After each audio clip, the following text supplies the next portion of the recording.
अभी तक क्या कुछ मामला चल रहा है? देखिए, समझ में तो आ रहा है जो भी चीजें हैं ना बहुत सस्पिशियस है, और तो चीजें बहुत सस्पिशियस है और गड़बड़ तो हुई है, कुछ ना कुछ तो अब आप गड़बड़ लोग क्या हुई है। चाहते हैं? हम बस चाहते हैं कि चुनाव ये कैंसिल हो और रीचुनाव हो। क्या सभी प्रत्याशी का ये मन बन रहा बिल्कुल, सारे प्रत्याशी यही चाहते हैं कि चुनाव कैंसिल हो और रीचुनाव हो। है? जिस तरह से एक एफआईआर का मामला सामने आया है, आपने 2 धाराएं लगाई है, क्या कुछ पूरा मामला देखिए, है? आप देखेंगे ना, निर्दलीय प्रत्याशी होके ना मैं सब पे भारी पड़ रही थी, इस चीज को कोई झुठला नहीं सकता है वहाँ पे। इसलिए वोटिंग स्लो कराई गई, मशीन खराब कराया गया हर बूथ पे, जहाँ मुझे कॉन्फिडेंस था कि यहाँ पे मेरे वोट्स हैं। आप जाके उस गांव में भी पूछें, इवन वोट मशीन खराब कराने के बाद प्रशासन द्वारा मेरे जो एजेंट थे उनको परेशान किया गया और वोट स्लो कराया गया वहाँ। जब मैंने जाके क्रॉस क्वेश्चन किया, सवाल करना स्टार्ट किया, तो वो लोग बोलते हैं कि मशीन खराब है, और 10 मिनट में वही मशीन फिर ठीक हो जाता है। जब मैंने सवाल करना चालू किया, 10 मिनट में वही मशीन ठीक हो जाता है और मशीन पूरे शाम तक 6 बजे तक काम करता है। तो जो मशीन 3 घंटे तक खराब था, वो मशीन 10 मिनट बाद सवाल करने के बाद ठीक हो जाता है और शाम तक ठीक से काम करता है। बताइए, 3 घंटे में कितने वोटर्स गए होंगे वापस? और ये चीजें एक बूथ पे नहीं, लगभग जहां मुझे पूरी उम्मीद थी कि मेरे वोट्स ज्यादा हैं, वहां पे हर बूथ पे ये चीजें हुई हैं।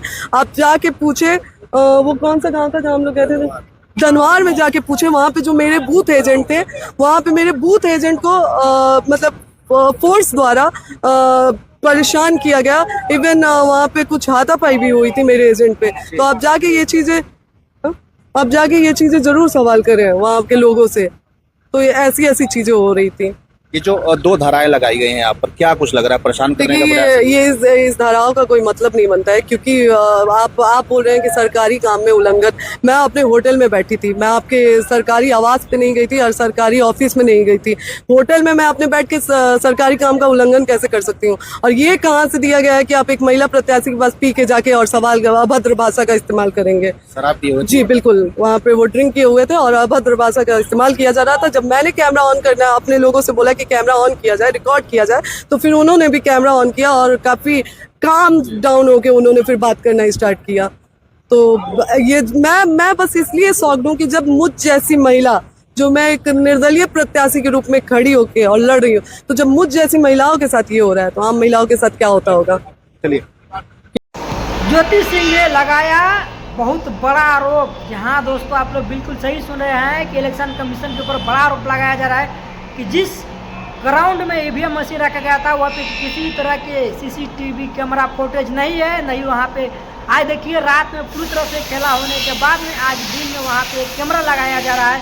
वहीं पे रात में पूरे ट्रक से भर करके ईवीएम मशीन बाहर से उतारा गया। इसको लेकर के देखिए कि सासाराम की सारे विधायक प्रत्याशियों ने बौखला करके कह रहे हैं कि हमको रीवोटिंग चाहिए, हम इस वोटिंग को नहीं मानते। यहाँ पे खेला किया गया है। सारे लोग का एक ही आरोप है कि यहाँ पे वोट चोरी हुआ है। जहाँ दोस्तों जब भाजपा हारती है तो क्या इसी तरह से वोट चोरी के बहाने बना करके अपना वोट बैंक बनाने का काम करते हैं। आप लोग भी सहमत हैं? वीडियो को शेयर करिए।